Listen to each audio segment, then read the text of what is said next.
of that and into the actual comic book aspects, where we want to talk a little bit about Detective Comics 48, which is a Jim Gordon story. It's a Jim Gordon story, and honestly, I power read it tonight. So Power read, baby. It's kind of what we do. Yeah. We kind of meet up before the podcast. Sometimes it has to happen that way. We kind of Matt usually meet up for the podcast, and we outline it, and we usually power read a couple of comics that we haven't caught up on. And that was my power read for the week, was Batman Detective. I imagine an engine revving. We're speed reading. We're speed reading, baby. We're speed reading, baby. But honestly, I'm not a huge fan of Jim Gordon being Batman, and I'm really ready for Batman to be Batman again. He's a placeholder. He's a placeholder, but as far as the storyline goes, them introducing this interesting, here's the whole thing. We don't really like to do a lot of spoilers, right? No, we don't. So what we like to do is there's the Phil Darren, because it's our first host. With the comic books, we like to do a brief synopsis, and then we kind of like to go on about how we feel, and not without any spoilers, just what the storyline's kind of going for, maybe the undertone or the backbone of the storyline. Exactly. So in a nutshell, without any spoilers, what goes on in Batman Detective, Matt, Jim Gordon Batman is on the hunt for a brand new serial killer within Gotham. He's on the hunt for he doesn't know the serial killer until this particular issue. In a nutshell, both he and Barbara are fighting crime, but they don't. That was a good scene. That was a good scene. They don't know that it was a father-daughter scene. What they're doing. They're talking to each other on the phone at one point, and they're doing their crime fighting thing, but they're talking about being elsewhere, which is kind of fun. Remember, they're both he said he was getting a pizza, and she said she was waiting for a movie, but they're both and she's beating the shit out of some purse snatchers, and he's on the tail of some gunshot he heard. He's patrolling the city, he's starting to get a little bit. He doesn't like the idea of using the suit, and so he's not. But not using the suit. Why does he like using the suit? It's the whole thing with his he feels like his reflexes are slower because his reflexes are slower. He's starting to really appreciate what being the Batman means, and he's already. I think he's starting to understand that the suit stands outside that spectrum. It's something that Batman would not really use. Right. But the flip side to that is that he's human, and he's older. I mean, Bruce Wayne within also the elements. It's raining like a cow pissing on a flat rock in this episode. And he's trying to parkour around the city. It's funny too. I think my favorite quote of him when he's patrolling he's prattling the towers is he's I don't know how Batman did it. This was a cape. Yeah. Because he's patrolling and he's because obviously Jim Gordon we always feel is an older character, but actually within this continuity he was only 46 or 47, maybe mid 40s, right? Yeah. And he's in shape. But Bruce Wayne, it was he's a specimen, you know what I'm saying? He was and I want to say he was maybe only 20. You may correct me if I'm wrong, but I want to say Bruce Wayne's only mid to late 20s maybe in the series at this point, maybe 30. I think I have to peg him in his mid 30s at least. No, because they pegged him as a younger because because when he came back in the very first in Court of Owls, and correct me if I'm wrong, of course, but what I remember from Volume 1 that Scott Snyder's rendition is they really wanted to establish that, and they're not really pushing it for any but they're pushing the 5-year thing. But he said he was 25. Okay, Darren has something he wants to put it.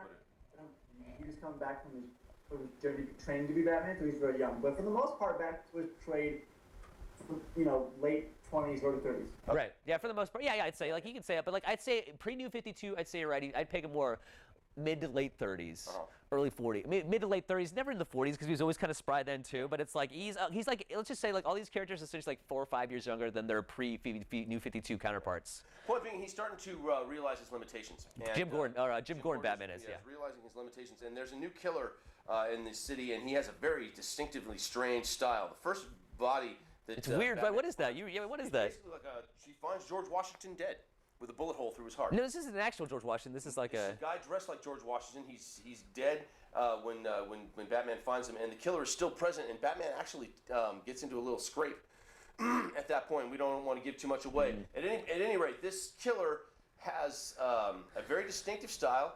He is picking apparently victims. His victims are this particular victim is a decorated firefighter, and he is dressed like George Washington. And he's shot through the heart with a flintlock pistol. And that's just, that's again, we don't want to do too much. But that's kind of just how this kind of starts off the whole storyline. So that's kind of we're kind of trying to figure out who this killer is, and I think it kind of goes into I really kind of felt like a Silence of the Lambs type deal where he has this whole thing going on. There's a great scene between Gordon and Bullock in the later part of the comic too that you just can't miss, and it pays homage to the overall spirit of Batman in its way. And there's a pretty good payoff at the end of the comic too. So if you're interested in Batman Detective, again, we wanted to start with a brief synopsis. We don't want to get any spoilers, but so how do you feel feel about the new this new serial killer? Like this new, how do you feel about the whole Jim Gordon like hunting serial killer things? Well, one of the things I like about this particular issue is that it's starting a new detective story, and I think that's exactly what Detective Comics is all about. Well, it's the deduction, right? Like him actually detecting things. He's detecting. He's chasing a mystery, and we know Batgirl's going to come into it somehow. We just wonder when their paths are going to cross. That was set up very well by that opening. I thought so too. It's going to take her a while because she's in that wheelchair. Oh, too soon? Yeah, I'd say, honestly, I wouldn't say, I'd say it was, what's the opposite of too soon? Yeah, Babs Tarr is going to be calling you. She's going to email you. A lot of people, a lot of people had a big argument with that because they felt like when Bob came back in New 52 and she had, she could walk again, that it kind of like, it was counterintuitive to like what her character really represented in the DC universe before that. And like, people do not want a comatose Barbara Gordon. People do not want a comatose Batgirl. What they have realized, and they, open up your issue of the Batman 66 you were talking about. You're going to see an ad for a cartoon show called DC Superhero Girls. All right? Some of these superhero girls are actually bad guys, as far as we understand. Like Katana, who's the bad? It's Katana, Katana's one of them. Harley Quinn. Harley Quinn, Poison Ivy. These are, but they've made them into these fuzzy, or at least approachable superhero girls because there is a huge market for female. Associated comic book stories, especially with the emergence of Wonder Woman in the Batman v Superman film. My daughter, as you know, huge Batgirl fan. Oh yeah. She does not want Batgirl in a wheelchair, so that's why. Does she even know Batgirl in a wheelchair? When she saw, No, if your daughter saw Oracle, would she even know who she was? She would not even know, and I'm glad of that because I wasn't a huge fan of that whole development. I thought it was something that happened. I thought it was something again like you. I felt it was something that had to happen, and like I liked that character at the time, but honestly, I loved Oracle, but I'm happy to see Barbara Gordon be Batgirl again. But I think she did more as Oracle than she ever personally did as Batgirl. Right. In general. As Batgirl, she was just another ass kicker, Yeah. But she became stronger. She was much more of a better tool for Batman than she was as Batgirl. And I think that Killing Joke story, whatever your opinion may be, and I personally think it's so good. It's one of the classic all-time big parts of the Batman universe, and people love it so much. And it was so key and so well written that we don't. It's almost like spitting on it. They bring her back. No, Joker did that, and that's how we want to see it. She's Oracle. So I have a question for the both of you. Have you ever seen the other storyline of her? Though it was alleged, it wasn't the actual one. What's that one? No. It was in I'm gonna have to say no. It was in the new Batman animated series that came out in the. The fourth season? Yeah, the fourth season. You mean the fourth season was the? I know exactly what you're talking about. I'm talking about where it was basically a bad dream that Barbara was having about her falling off the building and being no worse thing. It was like I can't remember the exact name of the episode. Right. It was a rift between him and Gordon, and for me, I absolutely loved that because it was there was this great moment where Gordon looked back Bruce Wayne dead in the eye and said, "Don't lie to me, Wayne. I know who you are. I've always known who you are." Right. And I love that. I absolutely love that. I remember he was like really hurt because he was just like, how could you let my daughter do this? Like I thought you cared about me, How could you like. do that? How could you not? How could you keep me? Remember they were busting down like Dick Grayson gets busted and like I want to say Bane and like. It was Gordon versus the Bat Family and it was really disturbing and it was one of the best episodes ever. I remember seeing them when I was a kid and I was like, oh my god. Yeah, it was tough. But a lot of, because it was the gas and you find out it was the Scarecrow gas at the end. The Scarecrow gas. The Scarecrow's always been one of my favorite villains. I knew it was some kind of fever dream that she was. Oh, the Scarecrow is such a cool villain. Yeah, he is.